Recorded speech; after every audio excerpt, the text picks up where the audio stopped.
Hi everyone, welcome to auto with Hussain. இப்போலாம் நம்ம new car வாங்க போனாலே ஒரு ஹை செக்மெண்ட்டில் இருக்க காரை பற்றி பேசினாலே அடாஸ் சொல்லாமல் இருக்க மாட்டோம்.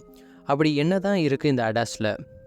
இந்த வீடியோவில் அடாஸை பற்றி தான் பார்க்க போகிறோம். அதுக்குன்னு ஒரு அடாஸை பற்றி அதோட ஒர்க்கிங் என்னன்றதை நம்ம பார்க்க போகிறதில்ல. அடாஸ்னால் என்னென்ன லெவல் ஆஃப் அடாஸ் இருக்குது, அதோட காம்பனண்ட் என்னென்ன யூஸ் பண்ணுறாங்க, அதோட அட்வான்டேஜ் என்ன, டிஸ்அட்வான்டேஜ் என்ன, கன்க்ளூஷன், இதை பற்றி தான் இந்த வீடியோவில் பார்க்க போகிறோம். சரி, வாங்க வீடியோக்குள்ளே போகலாம். ஃபஸ்ட்டு அடாஸ்னால் என்ன? அடாஸ்னால் அட்வான்ஸ் டிரைவர் அசிஸ்டன்ட் சிஸ்டம். இந்த சிஸ்டம் யூஸ் பண்ணுறதுக்கான மெயின் ரீசனே சேஃப்டிக்கு தான். டிரைவர், பேசஞ்சர், பெடிஸ்ட்ரியனோட சேஃப்டி பர்பஸ்க்காண்டியும் ரோட்டில் ஏதாவது ஆக்சிடெண்ட் ஆகாமல் இருக்கிறதுக்காண்டி தான் இதோட மெயின் மோட்டோ கொண்டு வந்ததுக்கு காரணமே. இந்த அடாஸில் என்னென்ன காம்பனண்ட்லாம் யூஸ் பண்ணுறாங்க? ஃபஸ்ட்டு ஒன்றுன்றது சென்சார். இந்த சென்சாரோட மெயின் பர்பஸே பக்கத்தில் இருக்க பர்சன் எப்படி இருக்காங்க, அதை எப்படி டிடெக்ட் பண்ணுறது, எப்படிலாம் பார்க் பண்ணுறதுக்காண்டி அதை யூஸ் பண்ணலாம். ஏதாவது பிரச்சனை இருக்குன்னா அந்த சென்சார் டிடெக்ட் பண்ணும்.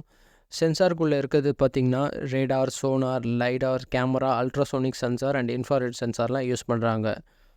செகண்ட் பார்த்திங்கன்னா கண்ட்ரோல் யூனிட். இந்த கண்ட்ரோல் யூனிட் எல்லா பேருக்குமே தெரிஞ்சிருக்கும். இசிஎம்னுவாங்க, எலக்ட்ரானிக் கண்ட்ரோல் மாடல். இது பார்த்திங்கன்னா இதுதான் எல்லா ஒரு டிசிஷனும் எடுக்கிறது வேணால் மெயின். இதுவே பார்த்திங்கன்னா காம்பனண்ட்டே இந்த கண்ட்ரோல் யூனிட் தான். எக்ஸாம்பிள் சொல்லணும்னா ஒரு பிரேக் எப்படி அப்ளை பண்ணணும், ஸ்டேரிங் எப்படி அட்ஜஸ்ட் பண்ணணும், எல்லாமே இதோட டிசிஷன் மூலிமா தான் சென்சாரே ஒர்க் ஆகுது. Third actuator. இதை சிம்பிளாக சொல்லணுன்னா இந்த ஆக்சுவேட்டர் நீங்கள் ஷாப்பிங் மால் போகும்போது நம்ம என்ட்ரன்ஸ் ஆகும்போது ஆட்டோமேட்டிக்காக அது ஓப்பன் ஆகும். அது பேக் சைடில் சில ப்ரோக்ராம் பண்ணியிருப்பாங்க. அது மூலிமா அது எலக்ட்ரிக் மோட்டர் மூலிமா அது ஆப்ரேட் ஆகுது. அதே தான் இங்கேயும். எப்படி நம்ம ஒரு ஹியூமன் வச்சு நம்ம அப்ளை பண்ணுறோமோ பிரேக்கை, இந்த ஆக்சுவேட்டர் ப்ரோக்ராம்க்கு ஏற்ற மாதிரி அந்த சென்சாரும் இசிஎம்மோட சப்போர்ட் மூலியமாகவும் இந்த ஆக்சுவேட்டர் ஒர்க் ஆகுது. Fourth communication system. இது ரெண்டு டைப்பாக சொல்லலாம், V2V அண்ட் V2I. V2Vன்றது வெஹிக்கிள் டு வெஹிக்கிள். எக்ஸாம்பிள் சொல்லணுன்னா அடாப்டிவ் க்ரூஸ் கண்ட்ரோல். நீங்கள் போயிட்டே இருக்கீங்க, முன்னாடி ஒரு வண்டி போயிட்டுருக்கு, அதுக்கேற்ற மாதிரி அட்ஜஸ்ட் பண்ணிக்கணுன்றதை அந்த வெஹிக்கிளே சென்ஸ் பண்ணிக்கும். அதே V2Iன்றது வெஹிக்கிள் டு இன்ஃப்ராஸ்ட்ரக்சர். எக்ஸாம்பிள்ஸ் நம்ம அடாஸோட ஃபீச்சர்ஸ் டிராஃபிக் லைட் ரெகனைசேஷன். அதாவது இன்ஃப்ராஸ்ட்ரக்சருக்கு ஏற்ற மாதிரி அது வெஹிக்கிளும் அந்த இன்ஃபர்மேஷன் பாஸ் பண்ணி அதுக்கேற்ற மாதிரி பார்த்திங்கன்னா அது ரெகனைஸ் பண்ணும். இதுதான் இந்த ரெண்டு type of communication system use பண்ணுறாங்க. Fifth mapping and localization. அதாவது GPS, global positioning system. High definition map மூலிமா ஒரு அக்யூரேட்டான இன்ஃபர்மேஷன் காரு கொடுக்க முடியும். அதனால் பார்த்திங்கன்னா நேவிகேஷன் ஃபெசிலிட்டியோட அந்த காரும் ரன் ஆகுது. சிக்ஸ்த்து பார்த்திங்கன்னா சாஃப்ட்வேர் அல்காரிதம். இதை பற்றி எனக்கு அந்தளவு தெரியாது. Machine learning plus artificial intelligence மூலிமா சென்சார் டேட்டா கலெக்ட் பண்ணி ஏதாச்சும் ப்ராப்ளம்னா அதுக்கேற்ற மாதிரி சேஃப்டி இம்ப்ரூவ் பண்ணி இந்த சாஃப்ட்வேர் அல்காரிதம் டிசைன் பண்ணியிருக்காங்க. ஃபிஃப்த்து பார்த்திங்கன்னா ஹியூமன் மிஷின் இன்டர்ஃபேஸஸ், HMISன்னுவாங்க.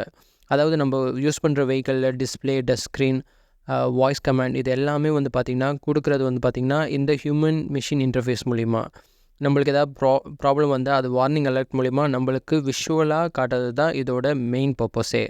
இதெல்லாம் சேர்ந்து ஒர்க் பண்ணி தான் நம்மளுக்கு ஒர்க் ஆகுது அடாஸ். அதாவது adaptive cruise control, lane keeping assist, automatic emergency braking, blind spot monitoring, parking assist, இதெல்லாம் அது மூலிமா தான் நம்மளுக்கு ஒர்க் ஆகுது. ஒரு ஆக்சிடெண்ட் ஆகாமல் சேஃப்டியாக நம்ம ரோட்டில் நம்மளால் ட்ரைவ் பண்ண முடியுன்றதை இது சொல்கிறாங்க. Next level of ADAS. Level of ADAS பார்க்குறதுக்கு முன்னாடி நம்ம இந்தியாவில் எப்படிலாம் அடாஸ் ஸ்டார்ட் ஆகி இப்போ எப்படி இருக்கிறத நீங்கள் தெரிஞ்சுக்கோங்க. இந்த லிஸ்ட்டில் போட்டுருங்க. அதாவது ABSலேருந்து அதாவது பார்த்திங்கன்னா ஃபார்வர்ட் கொலிஷன் வார்னிங் வரைக்கும் போட்டிருக்கேன். எந்தெந்த இயரில் எப்படிலாம் கொண்டு வந்துடும். இதில் ஏர்பேக் மென்ஷன் பண்ணியிருக்கேன். இது அடாஸில் வராது, நீங்கள் தெரிஞ்சிருக்காண்டி போட்டிருக்கேன் இந்த சேஃப்டியில். அதாவது 2021 ஏர்பேக்கை மேண்டட்டரி ஆக்கிட்டாங்க, அதனால் அதையும் அதில் மென்ஷன் பண்ணியிருக்கேன். சரி, இப்போது லெவல் ஆஃப் அடாஸ் பார்த்திங்கன்னா லெவல் 0 நோ ஆட்டோமைசேஷன். அதாவது எந்த ஒரு ஆட்டோமைசேஷன் இல்லாமல் என்னென்ன அடாஸ் கொண்டு வந்தாங்க. அதாவது ABS, ESC, electronic stability control, TCS, traction control system, HSA, hill start assist, அதாவது இதெல்லாம் கொண்டு வந்தாங்க. Plus parking sensor, reverse camera, cruise கண்ட்ரோல்லாம் இந்த லெவல் 0 வரும், நோ ஆட்டோமைசேஷன். அதுக்கப்புறம் லெவல் 1ன்றது டிரைவர் அசிஸ்டன்ஸ். அதாவது நீங்கள் இது பண்ணி வச்சுக்கிட்டிங்கன்னா அதுக்கேற்ற மாதிரி நீங்கள் ஒரு கமெண்ட் கொடுத்து அதை வச்சுக்கலாம்.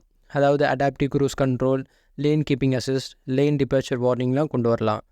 அது லெவல் 1 வரும். லெவல் 2 அடாஸ்ன்றது பார்ஷியல் ஆட்டோமைசேஷன். ஹியூமன் இருப்பாங்க, பார்ஷியலாக ஆட்டோமைசேஷன் பண்ணிக்கலாம். எக்ஸாம்பிள் சொல்லணும்னா traffic jam assist, highway pilot மோடில் போட்டு நம்ம இது பண்ணலாம். அதாவது எக்ஸாம்பிள் டெஸ்லா வெஹிக்கிள்லாம் ஃபுல் செல்ஃப் டிரைவிங் மோடில் இந்த அடாஸ் தான் யூஸ் பண்ணுறாங்க. சில ப்ரீமியம் செக்மெண்ட்லேயும் இந்த அடாஸ் வந்து யூஸ் பண்ணுறாங்க. லெவல் 3 அடாஸ் வந்து கண்டிஷனல் ஆட்டோமைசேஷன் சொல்லுவாங்க. இதுலேயும் ஹியூமன் வந்து ப்ரெசன்ஸ் இருப்பாங்க.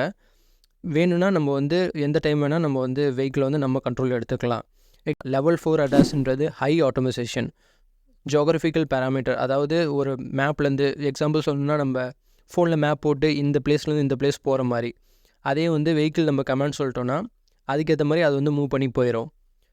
லெவல் 5ன்றது ஃபுல் ஆட்டோமைசேஷன். இந்த வண்டியில் வந்து பார்த்திங்கன்னா எந்த ஒரு ஸ்டேரிங் வீல் இருக்காது, பிரேக்ஸ் இருக்காது, எதுவுமே இருக்காது. நீங்கள் சொல்கிற கமாண்டை சொன்னிங்கன்னா அதுக்கேற்ற மாதிரி அது வந்து போயிடும். சரி, அட்வான்டேஜ் ஆஃப் அடாஸ் வந்து பார்த்திங்கன்னா ஒரு சேஃப்டி பர்பஸ் மட்டும் இல்லை. இந்த வண்டி உங்களோட காரை வந்து பார்த்திங்கன்னா ஒரு ஸ்க்ராட்சு டென்ட் ஆகாமையும் இது வந்து காப்பாற்றும். அதனால் உங்களுக்கு ஒரு இன்சூரன்ஸ் காஸ்ட்டும் சரி, ஒரு டைம் சேவிங், மணி சேவிங் வந்து அதிகமாகவே இருக்கும். இன்கேஸ் நம்ம வெஹிக்கிளை ஏதாச்சும் மிஸ்யூஸ் பண்ணுறாங்க, போலீஸ் வந்து ட்ராக் பண்ணுறதுக்கும் இந்த அடாஸ் வந்து யூஸ்ஃபுல்லாக இருக்கும். டிஸ்அட்வான்டேஜ் பொறுத்த வரைக்கும் என்ன தான் இவ்வளோ சேஃப்டி நல்லா இருந்தாலும் நம்ம இந்தியா ரோட்ஸில் யூஸ் பண்ணுறதுக்கு கொஞ்சம் டிஃபிகல்ட்ஸாக இருக்குது. அது போக போக இதாகுன்றது சொல்கிறாங்க, பார்ப்போம். சிலது வந்து பார்த்திங்கன்னா இன்சூரன்ஸ் காஸ்ட்டை விட அடாஸ் வந்து ஏதாச்சும் பிரச்சனை ஆச்சுன்னா மெயின்டெனன்ஸ் ரிப்பேர் காஸ்ட் அதிகமாகவே இருக்கும். Come to conclusion, day by day அடாஸை இன்ட்ரடியூஸ் பண்ணிகிட்டே தான் இருக்காங்க. நெக்ஸ்ட் லெவல் ஆஃப் அடாஸும் இன்ட்ரடியூஸ் பண்ணிகிட்டே தான் இருக்காங்க. ஆட்டோமொபைல் கம்பெனியும் ரிசர்ச் அண்ட் டெஸ்டிங் போயிட்டே தான் இருக்குது. எப்படி நம்மளால் இப்போது ஸ்மார்ட் ஃபோன் இல்லாமல் இருக்க முடியலையோ, வரக்கூடிய காலத்தில் அடாஸ் ஃபியூச்சர்ஸ் இல்லாமல் காரே இருக்க போகிறதில்ல. இது வந்து ஒரு யூஸ்ஃபுல்லான இது தான். ஏன்னா 90% ஆஃப் ரோடு ஆக்சிடெண்ட் வந்து பார்த்திங்கன்னா ஹியூமன் எரர்னால தான் நடக்குதுன்றதை நம்மளுக்கு ரிப்போர்ட் சொல்லுது. இந்த அடாஸ் ஒரு ஃப்யூச்சருக்கு ஒரு தேவையான ஒன்றா தான் இருக்கும். எனக்கு தெரிஞ்ச அடாஸை பற்றி எனக்கு தெரிஞ்சதை நான் சொல்லியிருக்கேன்.